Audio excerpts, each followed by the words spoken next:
Welcome back to another Small Town America Dashcam Drive. Today we're visiting one of southern Indiana's most fascinating small towns, English, the county seat of Crawford County. Our drive begins as we enter town on Indiana State Routes 37 and 64 before turning onto State Road 237 and into what remains of the original downtown. Along the way, we'll pass parts of the Lucas Oil Golf Course, drive by the abandoned 1958 Crawford County Courthouse, and explore quiet streets that tell the story of a town forever changed by numerous acts of God. Located at the confluence of Camp Fork and Brownstown Creeks and forming the Little Blue River, flooding has plagued English for years. The first major flood occurred in 1913 with the Great Easter Flood. The flood of 1959 started a disastrous 30-year run of 6 major floods, with the worst flood occurring in 1979 and then again in 1990. This last flood was the proverbial straw that broke the camel's back, as the residents had enough of the flooding and petitioned both the federal government and the state of Indiana to assist in relocating the town to higher ground. Some of the town's land was repurposed as the aforementioned Lucas Oil Golf Course, but the remainder of the town consists of mostly abandoned lots on empty streets, giving the town a Centralia, Pennsylvania feel. Whether you're a fan of small-town history, scenic backroads, modern-day ghost towns, or simply enjoy discovering places you've never heard of before, I hope you'll sit back, relax, and enjoy our drive through English, Indiana, here on Dashcam Travels.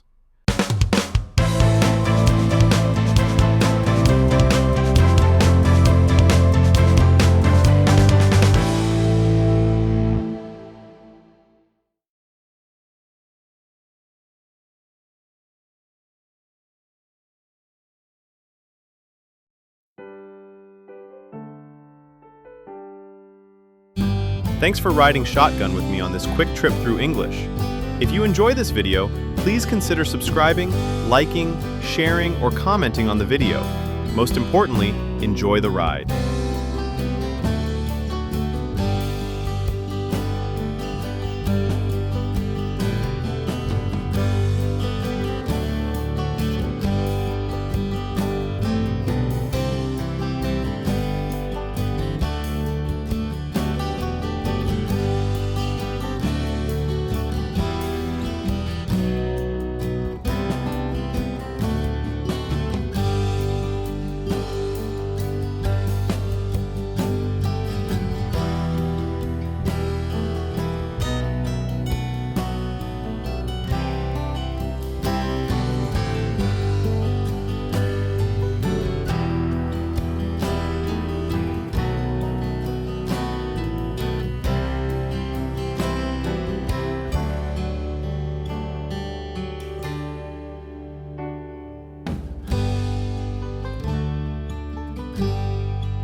To our right is the former Crawford County Courthouse that was built in 1958 and served the residents of the county until a new judicial center was built at the new townsite in 2003.